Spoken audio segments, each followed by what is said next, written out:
Chapter 1: The Disguise. Thomas Weaver sat in his modern glass-walled office, staring out at the pristine showroom below. It was a picture of success. Luxurious cars gleamed under bright lights, and the sales team was always bustling, looking polished and enthusiastic. But despite the outward appearance, something felt off. The reports from the quarterly meeting had shown rising profits, but deep in his gut, Thomas felt disconnected.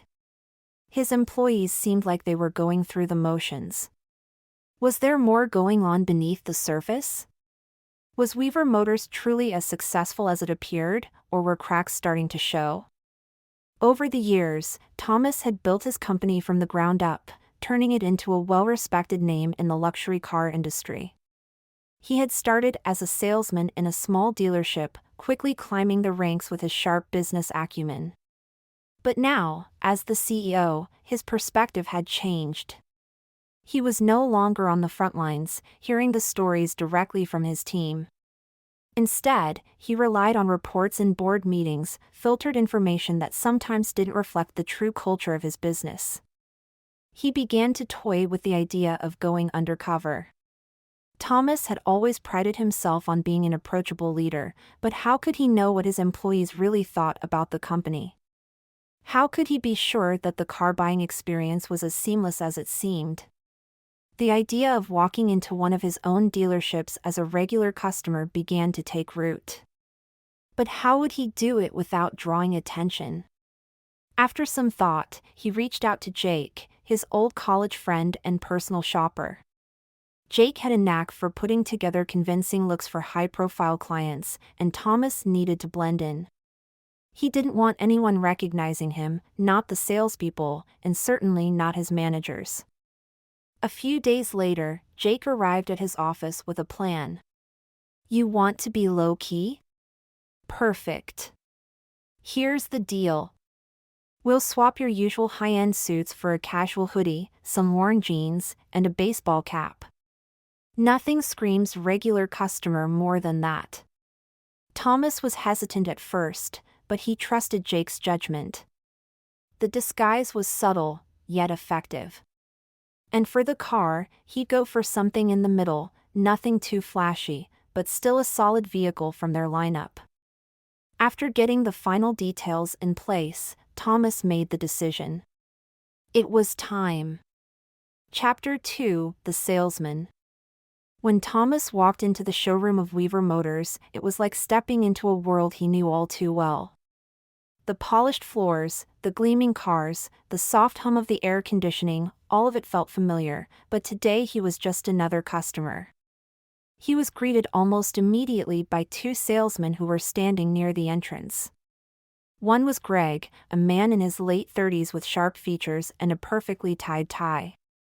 He was the kind of guy who exuded confidence, someone who could sell a car to anyone. The other was Vince, a younger man with a more laid-back vibe. He had a charm that was instantly likable, though Thomas could tell he was still figuring out the nuances of the sales game.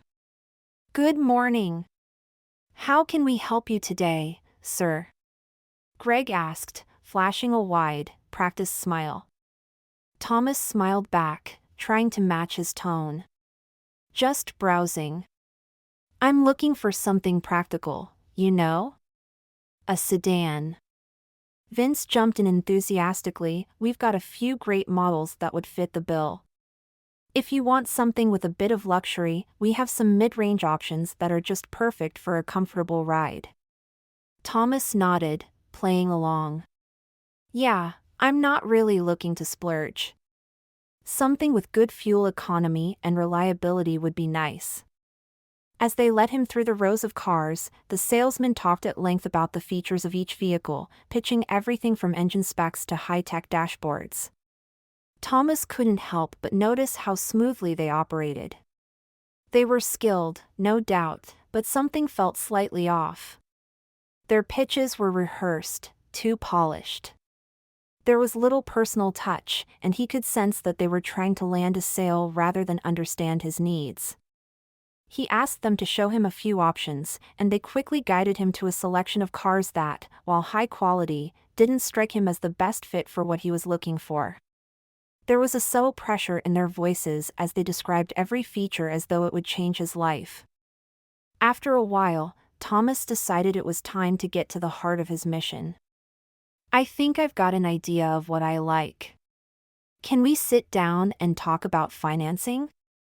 As they led him to a desk in the back corner of the showroom, Thomas could see the faint flicker of excitement in their eyes. They probably thought he was ready to buy. But little did they know, he was there for a much bigger reason. Chapter 3: The Unexpected Hook. As the trio settled into the back office, Thomas casually began leafing through a financing brochure, pretending to be deep in thought.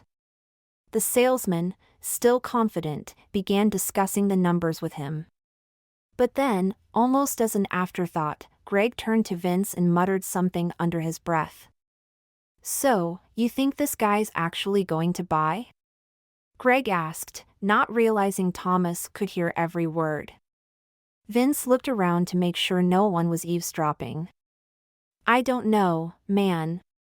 He looks like a regular guy, but you know how these things go. Some of these middle-class folks end up dropping thousands on cars they can't afford. I'm not getting my hopes up though." Greg scoffed. "Yeah, but look at him. He's acting all casual, but I bet he's just another one of those rich guys who pretends to be humble to get a better deal." Thomas's heart skipped a beat. He had expected a little salesmanship, but this wasn't just about the cars. The deeper they went, the more it became clear that the salesmen weren't talking about his potential purchase, they were talking about their own frustrations with the dealership. "Honestly," Vince continued, "this place is a mess. No one cares about the employees. All we hear from management is how much more profit they need to generate, but they never fix the real issues. Have you seen the stockroom? The inventory's always screwed up. And don't even get me started on the lack of leads coming in." Greg leaned in. "It's not just the inventory. The higher-ups don't care about us. I mean, what do you think of the CEO? I heard he's only in it for the money. The guy's so detached from everything, it's like he doesn't even know we're here. It's all about the numbers with him. I wouldn't be surprised if he sold this whole place to some corporate shark soon." Thomas sat frozen. The words stung more than he had anticipated. His employees had no faith in him. Worse, they felt entirely disconnected from the company's leadership. But Vince wasn't finished. "I don't know, man. I think we're all just waiting for the day the CEO pulls the plug. There's no future here. We're just salespeople to him." It was more than Thomas could bear. These were his employees, the people he had spent years building a company for. They were disillusioned, frustrated, and disconnected. They didn't just doubt the leadership, they didn't believe in the company anymore. Chapter 4: The Reveal. Without thinking, Thomas stood up from the desk and took a deep breath. "Actually, I'm the CEO of Weaver Motors," he said, letting the words sink in. Greg and Vince froze, their faces draining of color. Their eyes widened in disbelief. They stammered, looking between each other and then back at him, clearly realizing the enormity of what had just happened. "I'm the one you've been talking about," Thomas continued, keeping his voice steady but firm. "And I've been hearing everything you've said. The frustrations. The concerns. The doubts. I think it's time to have an honest conversation about the state of things around here." For a moment, there was only silence. Greg opened his mouth, but no words came out. Vince seemed paralyzed, his usual charm replaced by genuine shock. Thomas felt a mix of anger, sadness, and determination. "I'm not going to stand here and let this continue.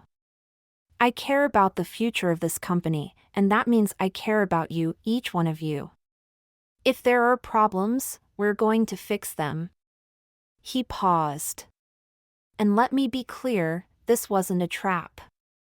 I came here to listen, to understand, and to make sure things change. I want everyone at Weaver Motors to feel like they're valued. If you think I'm just a guy who sits behind a desk, you're wrong." Greg and Vince exchanged a glance. It was clear they hadn't anticipated this confrontation, but there was a shift in the room. "I'll be addressing all of this," Thomas said. "You're right about some things. There are issues here, and I'll make sure they get resolved." Chapter 5: The Aftermath. The following weeks were a whirlwind. Thomas wasted no time in initiating a company-wide meeting where employees at all levels were invited to share their thoughts and concerns. It was raw, uncomfortable at times, but necessary. He heard everything, from frustrations about management to gripes about inventory problems to complaints about the lack of communication. Greg and Vince, who had once been cynical about the leadership, were among the first to speak out.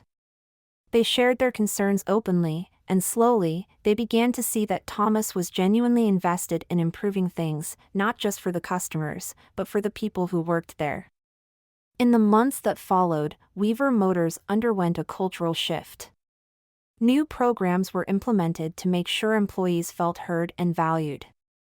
There was a stronger focus on team building and communication, and the sales team was incentivized with a new bonus structure designed to reward customer satisfaction over pure sales numbers. Inventory was reorganized, and new management practices were put in place to streamline operations. And while Thomas never revealed the full extent of his undercover visit to the rest of the company, the changes spoke for themselves.